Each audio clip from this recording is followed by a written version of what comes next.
हिंदी बाल भारती 8वीं कक्षा की पहली इकाई हो गई विद्यार्थियों। दूसरी इकाई का तीसरा मान न मान मैं तेरा मेहमान, जिसके लेखक है संजीव निगम। यह गद्य है। यह गद्य हास्य व्यंजन के रूप में लिया गया है। मान न मान मैं तेरा मेहमान, ये शब्द जब हम सुनते हैं तो हमें अपने मन में ध्यान में आ जाता है कि कोई मेहमान ज़बरदस्ती हमारे घर पे घुस गया है और हमसे मेहमान नवाजी करा रहा है। चलो सबसे पहले इनका मैं परिचय कराती हूँ। संजीव निगम जी का जन्म 1959 नई दिल्ली में इनका जन्म हुआ है। परिचय: संजीव निगम कविता, कहानी, व्यंग्य, नाटक आदि विधाओं में सक्रिय लेखन कर रहे हैं। आप प्रभावशाली वक्ता और कुशल मंच संचालक हैं।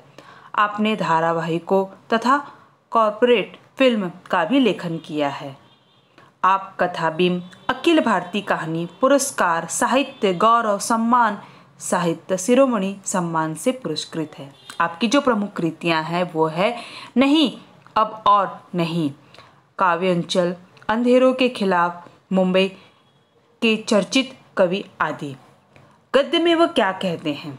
प्रस्तुत हास्य व्यंजन लेख में संजीव निगम जी ने मान न मान मैं तेरा मेहमान बनने, समय असमय किसी के घर पहुंचकर मेहमान नवाज करवाने वालों पर करार व्यंजन किया है। अनचाहे मेहमान के असमय घर पर पहुंचने पर घर वालों की स्थिति तथा मेहमानों की चतुराई का आपने मनोरंजन ढंग से यहाँ पर वर्णन किया है। अब हम विद्यार्थियों गद्य का वाचन करेंगे। आप अपनी पुस्तक निकालिए और पुस्तक निकालकर मैं जैसे पढ़ रही वहाँ पर आप देखिए और समझिए कि यहाँ पर मान न मान मैं तेरा मेहमान में किस तरह से मेहमान आते हैं और अपनी चतुराई करके वो सामने वालों को किस तरह से परेशान करते हैं। इतिहास गवाह है कि सिकंदर महान से लेकर मुझ तक हर महान आदमियों के शौक भी महान ही होते हैं। हम महान लोगों को दूध की बोतल पीने के दिनों से ही कुछ ऐसी आदत पड़ जाती है कि कोई भी काम सामान्य ढंग से कर ही नहीं सकते। आखिर पूरी दुनिया की निगाहें जो हम पर लगी होती है, निगाहें यानी नज़र। कोई शौक भी पालते हैं तो ऐसा कि लोग कहे शौक हो तो ऐसा वरना ना हो। यहाँ पर जो चिन्ह का उपयोग किया है ये दोहरा अवतरण चिन्ह का उपयोग किया गया है। अब हम दूसरा पैराग्राफ लेंगे। दूसरा पैराग्राफ आप अब ध्यान से देखोगे।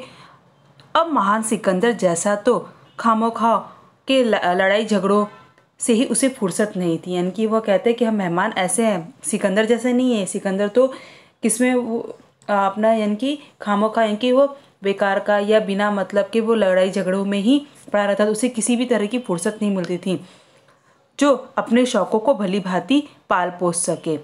उसके उल्टे मुझे यानी कि खुद स्वयं को वह कहता है कि बंदे के पास अपने शौक को हरा हरा चारा खिलाकर पालने का टाइम ही टाइम है और इसलिए हमने अपने शौक का जी भरकर आनंद लिया है। तीसरा पैराग्राफ देखेंगे। आप अपना शौक है मेहमान बनने का। सबके अलग अलग शौक रहते, इसने अपना शौक बनाया है, मुझे शौक है मेहमान बनने का। जी हाँ, हमारी हिंदुस्तानी सभ्यता की एक बड़ी प्यारी अदा है मेहमान नवाजी। हमारे यहाँ लोग मेहमानों की अलौकिक भगवान का लौकिक रूप समझते हैं, यानी कि अलौकिक के दिव्य या ईश्वरीय रूप समझते हैं। इसलिए खुद चाहे महंगाई के दौर में बिना शक्कर की चाय पिए, पर मेहमान को मधुमेह का मरीज बन करने की सीमा तक मीठा खिलाते ही रहते हैं। यानी कि मेहमान आते हैं तो उसे हर तरह के उनके पूरे शौक को वो पूरा करते हैं।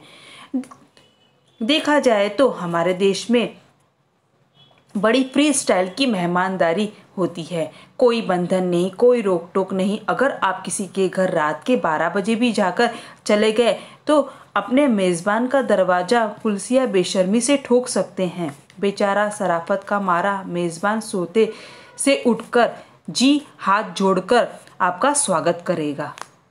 आगे भी कहते हैं, अगर आप किसी दूसरे शहर से आ रहे हो तो अपना सामान आंखें मलते हुए मेज़बान के हाथों में थमाकर बड़ी बेतफी से उसके ही सोफे पर पसरते हुए कह सकते हैं, भाई।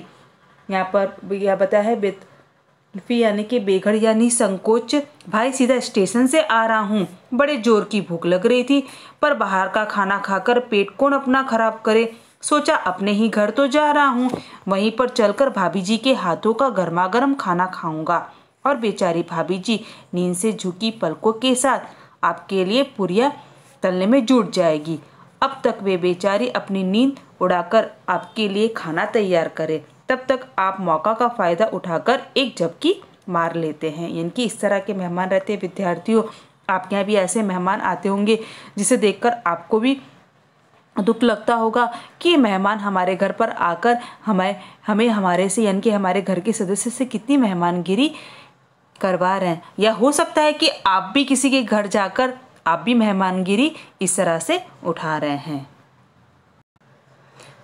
बेतकल्लुफ़ी से यानी कि बेघड़ यानी संकोच से उसके ही सोफे पर पसरते हुए कहते हैं, भाई सीधा स्टेशन से आ रहे हो, बड़े जोर की भूख लग रही थी, पर बाहर का खाना खाकर कौन अपना पेट खराब कर सकता है। सोचा अपने ही घर तो जा रहा हूँ, वहीं चलकर भाभी जी के हाथ का गर्मा गर्म खाना खाऊंगा। और बेचारी भाभी जी नींद में झुकी पलकों के साथ आपके लिए पुरिया तलने में जुट जाएगी।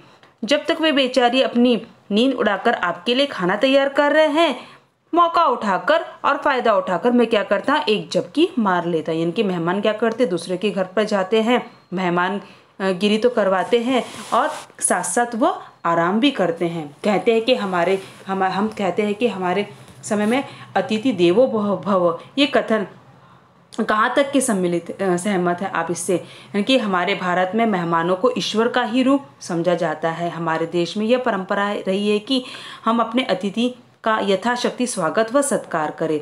भले ही हम भूखे रहे, मगर हमारे अतिथि को स्वादिष्ट भोजन, भरपूर भोजन करवाते हैं। अतिथि हमारे घर से हर प्रकार से संतुष्ट होकर जाए, इस बात पर हम विशेष ध्यान देते हैं। मेहमान वही अच्छा होता है जो अपने मेज़बान की सुविधा असुविधा का ध्यान रखे। ऐसे अतिथि को वक्त बेवक्त अपने मेज़बान का दरवाज़ा खटखटाते या मेज़बान निश्चित रूप से ऐसे अतिथियों का स्वागत दिल खोलकर नहीं कर सकते। इस कथन से मैं पूरी तरह सहमत हूँ। हमें घर आए अतिथि का दिल खोलकर स्वागत करना चाहिए, किंतु मेहमान को भी अपने मेज़बान की असुविधाओं का भी ध्यान रखना चाहिए। यानी कि अतिथि देवो भव ये हम मानते हैं, मगर मेहमान जो आते हैं हमारे घर में, उसे भी सामने वाले की परिस्थिति, यह सब चीज़ समझना चाहिए। वैसे विदेश की तुलना में भारतीय मेहमानदारी ज़्यादा स्थायी प्रकार की होती है। जैसी आपकी श्रद्धा और सहूलियत हो, उसके मुताबिक यानी अनुसार आप कुछ घंटों से लेकर कई महीनों तक मेहमान हो सकते हैं। अकेले खुद से लेकर पूरे परिवार समेत मेज़बान में ड्राइंग रूम में कबड्डी खेल सकते हैं। प्रत्येक वर्ष जब जून, अक्टूबर, मई का महीना और नवंबर में विद्यालय की छुट्टी लगती है, तो ऐसे सुखद दृश्य हर घर में देखे जाते हैं। हम भी स्वयं किसी के घर मेहमान बनते और हमारे घर भी मेहमान बनकर आते हैं। कई बार तो ऐसा भी होता है कि आप किसी के घर पहुँचते तो देखा है कि वे आपको देखते ही अचकचा जाते हैं। अचकचा यानी कि आश्चर्यचकित हो जाते हैं और कहते हैं, अरे आप, यानी कि आश्चर्यचकित से, अरे आप इस वक्त यहाँ कैसे?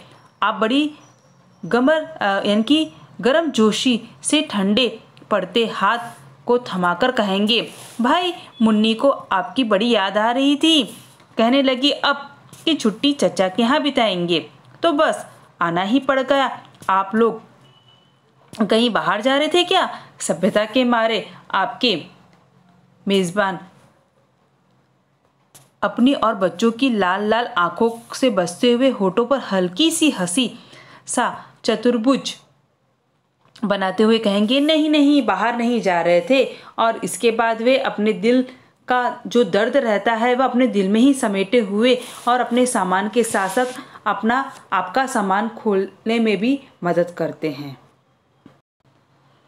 चूँकि हीरे की कदर यानी इज्जत सिर्फ जौहरी ही जानता है, इसलिए हमारी संस्कृति में इस कोहिनूर कोहिनूर को यानी कि एक हीरे का नाम है। ये हीरे को हमारी पारखी नज़र के अनुसार, पारखी यानी कि परखने वाला जो परख लेता है, नज़र के अनुसार साल पहले ही ताड़ लिया था और तभी से हमने भी भीष्म प्रतिज्ञा कर ली थी कि साल के 365 दिनों में से ज़्यादा दिन अपने रिश्तेदारों और दोस्तों तथा जानकारों के मेहमान बनकर ही अपने कृतार्थ करते रहेंगे। कृतार्थ यानी हम सफल रहेंगे। इनके कुछ लोग ऐसे रहते हैं कि वह 365 दिन में बहुत से दिन ऐसे रहते हैं कि अपने मेहमान और रिश्तेदार के यहाँ ही पड़े हुए रहते हैं। विद्यार्थी, आपको मैंने यहाँ तक के पढ़ाया है, ये विभाग 1 के अंदर गए। इसके आधार पर मैं आपको कुछ प्रश्न पूछूंगी और वो प्रश्न आपको हल करना है।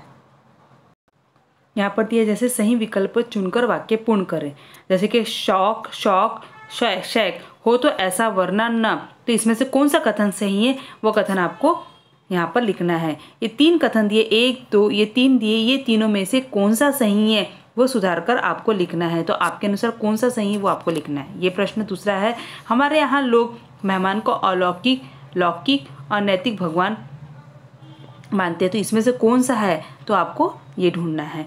उसके बाद दिया गया है निम्नलिखित प्रश्नों के उत्तर एक एक वाक्य में लिखे। जैसे कि महान सिकंदर को किससे फुर्सत नहीं थी। अब इसका उत्तर क्या लिखा है कि महान सिकंदर को लड़ाई और झगड़ों से फुर्सत नहीं थी।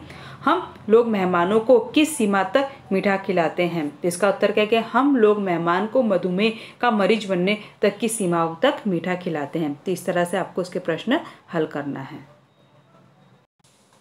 यहाँ पर देखिए संक्षिप्त में उत्तर लिखिए। पहला दिया है, लेखक ने मेहमानदारी को फ्री स्टाइल क्या कहते हैं। तो यहाँ पर इसका उत्तर लिखेंगे, लेखक ने मेहमानदारी को फ्री स्टाइल इसलिए कहा है कि इसमें कोई बंधन नहीं है, कोई रोक टोक नहीं है। जिस प्रकार से पुलिस किसी का दरवाज़ा रात के 12 बजे खटखटाने का अधिकार रखता है, उसी प्रकार मेहमान भी रात के 12 बजे तक के अपने मेहमान का दरवाज़ा खटखटाने तक के कर सकता है। ये हो गया। दूसरा दिया, किसी दूसरे शहर में आने वाले अतिथि मेज़बान से कैसा व्यवहार करेंगे। तो यहाँ लिखा, यदि मेहमान किसी दूसरे देश से आ रहे हैं या शहर से आ रहे हैं तो वह दरवाज़ा खटखटाने पर आंख मलते हुए उठने वाले मेज़बान के हाथों में अपना सामान पकड़ाकर उसे सीधा सोफे पर लेट जाएगा और मेज़बान से कहेगा, जोरों की भूख लग रही है, भाभी के हाथ का हमें क्या कहना, गर्मा गर्म खाना मिलेगा। तो यहाँ पर लिखेंगे। फिर दूसरा दिया, उचित जोड़ियाँ मिलाई। उचित जोड़ियाँ में यहाँ पर हमें जोड़ियाँ बनाना है। किस तरह से आप जोड़ियाँ बनाओगे, जैसे कि यहाँ पर दिया है, आप पहला यहाँ पर दिया है, ध्यान से देखेंगे, यहाँ दिया है पुलसिया। पुलसिया दिया तो पुलसिया का क्या होगा, पुलसिया का उत्तर आएगा यहाँ पर आएगा बेशर्मी। उसके मेज़बान, मेज़बान में क्या दिया जाएगा, शराफत का मारा। उसके बाद हरा भरा, हरा भरा यानी क्या रहेगा, हरा भरा चारा। और अलौकिक, अलौकिक यानी कि भगवान। अब विद्यार्थी जो पहला परिच्छेद है वो परिच्छेद के आधार पर ही ये प्रश्न, जैसे कि निम्न शब्दों के पर्यायवाची शब्द लिखो। जैसे मेहमान, मेहमान का पर्यायवाची शब्द क्या हो गया, अंगतुक, अतिथि या अभ्यागत। उसके बाद गणेश, गणेश का क्या, गजानन, गणपति या विनायक। यहाँ पर इसके उत्तर भी दिया गया है। फिर उपयुक्त परिच्छेद में शब्द युगम, जैसे कि हरा हरा, रोक टोक, भाई बहन, घोड़ा घोड़ी, ये इसकी योग है। उसके बाद दिया है प्रश्न, निम्नलिखित शब्दों के लिंग बदल कर के।